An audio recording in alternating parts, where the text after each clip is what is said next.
welcome back to Kardec Radio for Teens. I'm Bia, and this is a radio show where teens can talk to teens and learn from each other so that we can put what we learn into our daily lives and become better people. Today's topic is going to be a little different than how we usually do the topics. This topic is a specific chapter in the Gospel according to Spiritism. And there's a lot of really good messages that we can get out of it and that I learned while researching this, so I'd like to share it with you guys. This chapter is chapter 21, which is titled, A Tree is Known by Its Fruits. The way that it works, if anyone's not familiar with it, it's 3 little paragraphs, and each one is from a different person, and it's in their own perspective of them describing what Jesus was saying at the time. So they were there at the time of Jesus, they were with him, they were listening to what he was saying, and they just interpreted it into their own words and wrote it down. And some of them are real quotes from Jesus himself, but others are what they were hearing. And you can see that all of them sort of line up in what they're saying, because they all, even though they're interpreting it in their own minds because they're different people, it's still coming out the same because that's what Jesus was trying to explain to everyone. It might be a little long to read it all, but I think it's important that we do so that we can go in and get little quotes and try to find the meaning in them. So the first paragraph goes, No good tree bears bad fruit, nor does a bad tree bear good fruit. Each tree is recognized by its own fruit. People do not pick figs from thorn bushes or grapes from briars. The good man brings good things out of the good stored up in his heart, and the evil man brings evil things out of the evil stored up in his heart. For out of the overflow of his heart his mouth speaks. Luke chapter 6. So that was a portion by Luke, which was one section of the Bible, in one little part in one of the chapters. Now the next one is from Matthew. Watch out for false prophets. They come to you in sheep's clothing, but inwardly they are ferocious wolves. By their fruit you will recognize them. Do people pick grapes from thorn bushes or figs from thistles? Likewise, every good tree bears good fruit, but a bad tree bears bad fruit. A good tree cannot bear bad fruit, and a bad tree cannot bear good fruit. Every tree that does not bear good fruit is cut down and thrown into the fire. Thus, by their fruit you will recognize them. Matthew chapter 7. And now the last paragraph in this chapter is also from Matthew, and it goes, Jesus answered, Watch out that no one deceives you, for many will come in my name, claiming, I am the Christ, and will deceive many. And many false prophets will appear and deceive many people. Because of the increase of wickedness, the love for most will grow cold, but he who stands firm to the end will be saved. At that time, if anyone says to you, Look, here is the Christ, or There he is, do not believe it, for false Christs and false prophets will appear and perform great signs and miracles to deceive even the elite, if that were possible. Matthew chapter 24. So you may be thinking, what was all of that? What did that mean? Something about fruit, something about trees, prophets. It's all jumbling up. So hopefully by the end of this we can be very clear on the meaning of this and learn what Jesus was trying to say with this. So that was a lot to take in, but let's think about one little quote. Let's just take out one quote of this. No good tree bears bad fruit, nor does a bad tree bear good fruit. Each is recognized by its own fruit, which was from the first paragraph, Luke chapter 6. So, what does it mean, a good fruit from a bad fruit? How do you distinguish that? How do you identify which fruit is good and which one's bad? Why did Jesus use trees instead of saying people? Or there's so many questions that revolve around this that I hope we can clarify it through this discussion. It might seem easy and obvious when you first think about it, because, okay, a good tree has good fruit, and a bad tree has bad fruit. And that's it, and you said it, it's done, it's over with. But sometimes this one takes the very cliche quote of it's easier said than done, because we can say it very easily, but sometimes it can be a lot more tricky and complex. So hopefully we can figure out how to learn some of those tricks so we can avoid them. Okay, so let's first think about a very literal meaning of the quote, of what it's saying. So which would you rather get fruit from? A bad, dying tree, all dark in the corner, hasn't had sun in forever, it's all rotten with termites, or a green, luscious growing tree with apples growing on it, or whatever fruit it may be, and everyone's around it because everyone loves that tree, the fruit tastes great.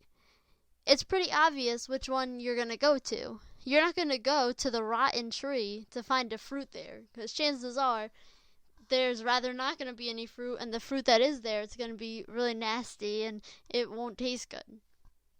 So if we take a very literal meaning of the quote, it's very easy to pick which one would you go to. So the good tree is going to produce the good fruit that you want to eat, and the bad tree, the rotten tree, it's going to produce yucky fruit that no one wants. So that's pretty clear and obvious, and we can understand a very literal meaning of that quote. But sometimes it gets harder, and most of the times it's much harder than that. So now let's think about this. You're sitting there, you're really, really hungry, and you have this beautiful chocolate cake in front of you, say from that party last night, or whatever it may be, and then you have a banana. Which one are we immediately drawn to eat? You just want a snack, you're really hungry, you had some of that cake at the party last night, you know you love it. Which one are you more tempted to eat? Obviously, of course, we're all going to go towards the cake over that little banana over there. But there's always a but, is that we know the banana is healthier. So even though we might be drawn towards the chocolate cake, we may be able to stop ourselves and be like, you know what, we really should eat the banana right now and save the chocolate cake for later, not for breakfast or whatever it may be. So the chocolate cake, obviously it's prettier, it's tastier, but we know already that it's not healthier. So we already have the knowledge to determine that even though one thing may look better, we know what's right and we know what's good, and that would be to eat the banana. Think about a little baby or a toddler. Do they know the difference between a banana and a cake? Well, I mean, of course they know the difference between a banana and a cake, but do they know the health difference? Are they thinking about how it's going to impact their weight, or are they going to have to go to the gym? Of course they're not thinking about that stuff. They're just thinking about chocolate cake or banana. And so this shows that since we were little, we couldn't tell the difference between eating a chocolate cake and a banana. But now we've already learned the knowledge that we need to distinguish between something healthy and something unhealthy to eat. So that shows that we can still learn and improve on our skills of identifying different good fruits per se and bad fruits, because just like that we already grew into learning that the banana is a healthier choice. We can still learn that about different choices we're faced with. It is okay to not resist the chocolate cake though. It's okay to eat chocolate cake sometimes. Not saying you always have to eat the banana, but we know that the banana is healthier. Now it's where this whole thing gets harder. Now, who would you admire or follow? Do you want to be like that celebrity, that famous person? They're rich, they have the perfect house, the perfect car, the perfect family, because we think that because we actually don't know anything about their lives? Or do we admire and follow that common man who's just hardworking, he's our next door neighbor, he has a family? Who do we admire? Most people, I would say the majority of people, we are role models in life. It's these famous people that we actually know nothing about. And not that they're not good people. They may be good trees and they may have lots of good fruits about them, but we don't know anything about them to determine that. We don't know if they're a bad tree or a good tree because we never met them. We just like them based on what they have or who they are, just their title. But what about that common man who is just always there right next to us? Maybe he's a teacher, maybe he's a neighbor, maybe he's a dad. It could be a woman too. Equality for all people. And whoever it may be, do we follow the common person or the famous celebrity?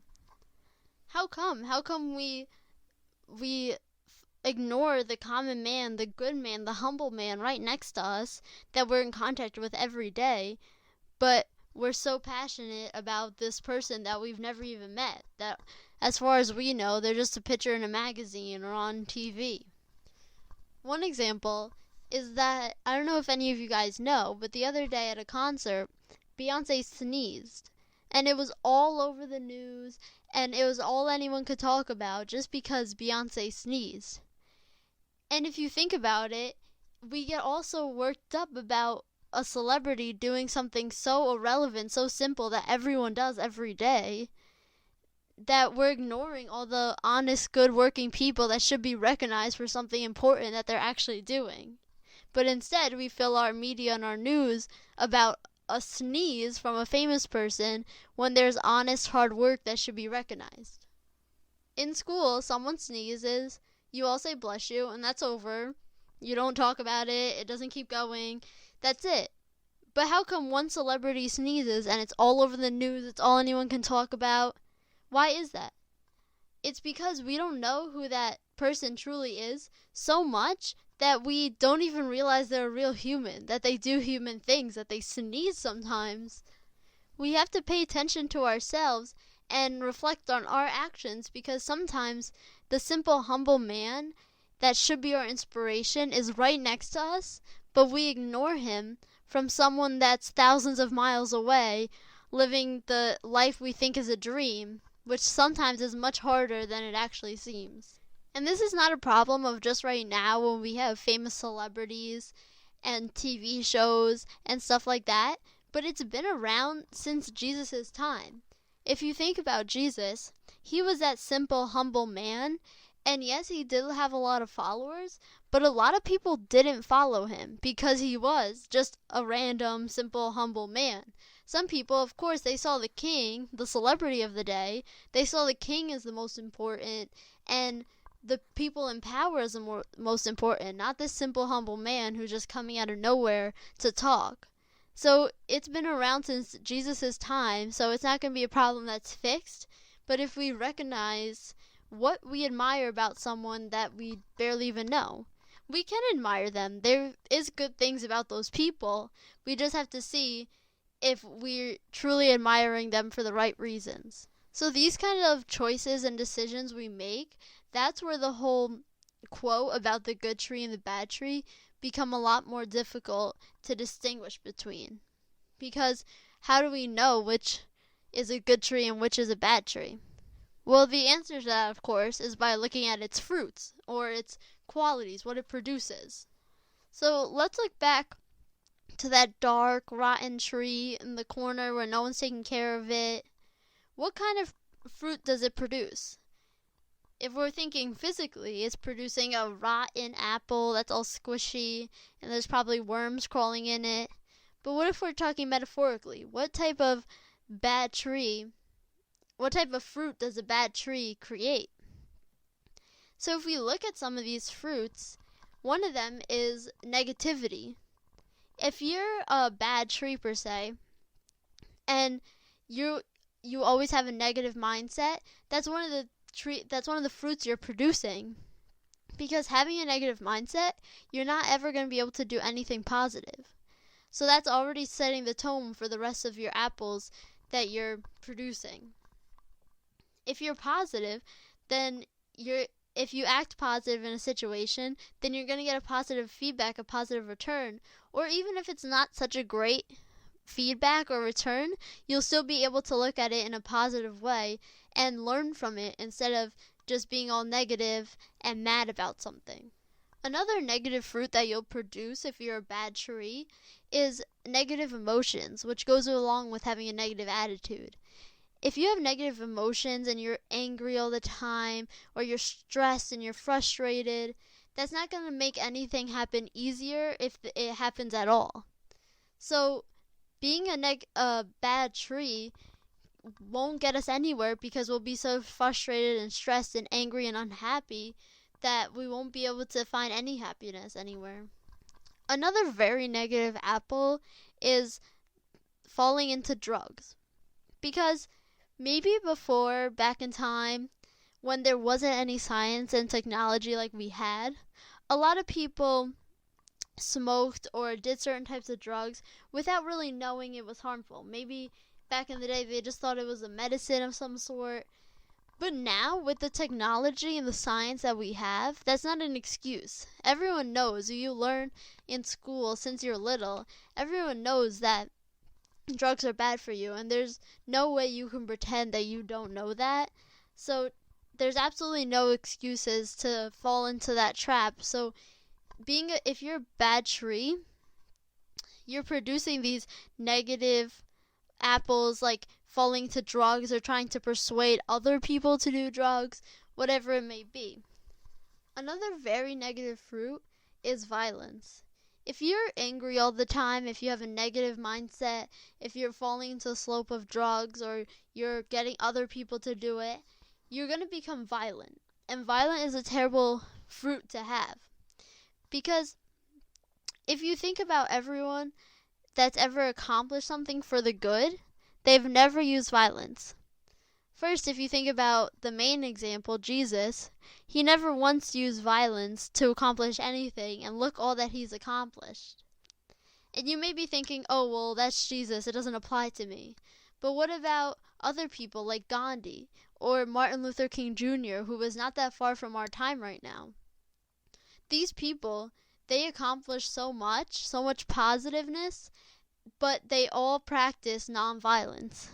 Both Gandhi and Martin Luther King Jr., neither of them supported violence, and they got all that they accomplished without using any violence at all. So using violence, it's not going to help anything, because even if it helps what you're trying to create or produce, in the long run, it's going to hurt something. If you're trying to get to the store first, if you're trying to help an old person first, but you push 10 people out of the way to get to that old person, even though you may be trying to help that person, you use violence and hurt so many people on the way that it really didn't have a positive impact. One fruit that I find really helpful in determining whether it's a good tree or a bad tree per se is the person's intentions. A person's intentions clearly state right off the bat what they're planning to do, what kind of tree they are. Because if you think about it, people like Hitler, he wrote out in a book exactly what his intentions and his plans were to do. And some people, they read that and they realized that this is horrible, and they saw his intentions and they could automatically see, wow, this is a bad tree. While some people, they still were able to catch under that influence and get under the influence of that bad tree. So looking at someone's intentions, that's a very clear way, I think, to seeing if they're a bad tree or a good tree right off the bat. Like we were saying about Gandhi and Jesus and Martin Luther King Jr. If these people, if their intentions were bad, we would see it right off the bat. If they were using violence or whatever it may be, we would see that maybe they're not trying to do anything good after all. But they didn't do that. But now, how do we become better? How do we be a good tree with good fruit instead of a bad tree? So a good tree with good fruit is basically the opposite of the bad tree with bad fruit. So your actions, if you have positive actions, that's going to be a really positive fruit that you have that's going to make an impact on how great your tree is. Because it's one thing to just say something, but putting it into actions and showing people that you really know what you're doing and you're putting it into practice, that's how you master a skill, and that's how you truly understand what you're saying. So doing positive actions and helping people, learning, whatever it may be, those are good fruits that we can produce. Another very good fruit that may seem very obvious is your virtues.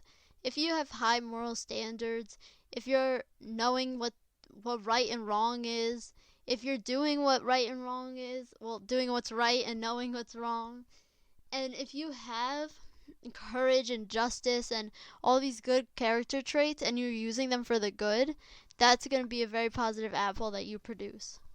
Just as we were saying before about how a negative mindset, you're not going to get anything done because you're always being negative and bring yourself down. A positive mindset is just going to do just the opposite. If you have a positive attitude, no matter what happens, something positive will come out of it. if you're writing an essay and you're going into it positive and you think you did a good job, even if the teacher gives you back criticism, you'll take that in a positive way and learn from it instead of just being bitter about it. Also, opposite of the negative tree is your goals.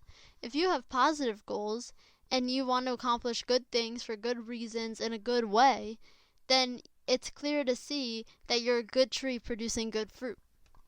A good fruit that may not seem important or obvious at all is your talents.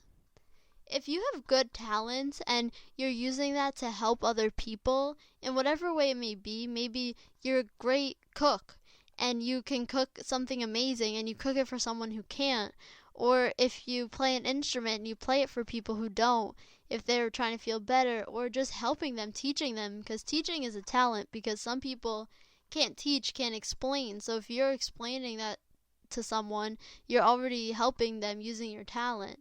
Even just listening. If you're a good listener and someone just needs to talk, then that's a way you can use your talents to help.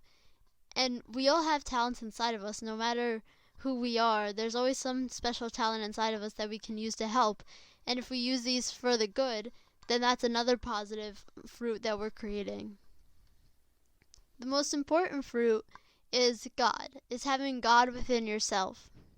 Because doing what God wants is the most important thing. Because if we're doing what God wants, we're doing what's best for us. Because that's what He wants, what's best for us. And not only doing what God wants, but sharing His love, His teachings, Jesus' teachings, and sharing the goodness and the love. It's not enough to just have God inside of you, but what's important is to spread it out to other people. It's the first step to find God inside of you and embrace that and love and have kindness. But the best part, the second part after that, is to spread that to other people, to share the message. So now think about what kind of fruits you've created in your life so far, and what else you can still create with your life ahead of you. There's so many things. Think about what talent you have. Maybe you don't think you have a talent, but maybe you're really good at history, and somehow that will help someone, maybe in future technology, something. Maybe you're a science genius, and that's your strong suit. That will help someone somewhere if that's your talent. Or maybe you're a singer, whatever it may be. See what fruits you've already produced. Find some that maybe you want to learn on, so you're able to produce more talents, more good fruits. Also, think about your character qualities, your virtues, what you stand for, what you believe in. Think about if you know what's right or wrong. Think about even if you know what's right or wrong, do you do the right thing? Do you follow peer pressure? Do you do the right thing? Think about these apples that we have, because we still have time to change them, because we're not fully grown yet. So there's time to improve, there's time to do better, but we want to try and get as many positive apples as we can. What kind of positive fruit do you look forward to? What kind of goals do you have for your future? What good things do you want to do? Do you have God within yourself? Are you able to spread love and goodness? This is what's really important. It's not about focusing on the bad tree or the bad fruit, but to finding the good tree inside of us, to produce good fruit. That's what we want. And it's also very important to know when someone's a bad tree, per se, and to recognize that and to not fall into their negativity or whatever it may be they're trying to bring you down to. Love all, love God, be positive, be happy, have some good goals, good talents, and then we'll find the good tree within us and produce good apples. Take a few minutes to just think about what kind of fruit you produce and to just reflect on that, and maybe if you want to change or maybe if you want to improve on some fruits, whatever it may be, just take some time to reflect on it, what kind of apples, what kind of fruits you produce. If at all you guys have any questions, comments, concerns, if you have any topics you would like to talk about, any specific chapters, whatever it may be, feel free to contact me at kardecradioforteens@gmail.com, and I'll get back to you as soon as I can. I'm Bia. Thank you all for listening. This has been Kardec Radio for Teens. Thank you all for listening.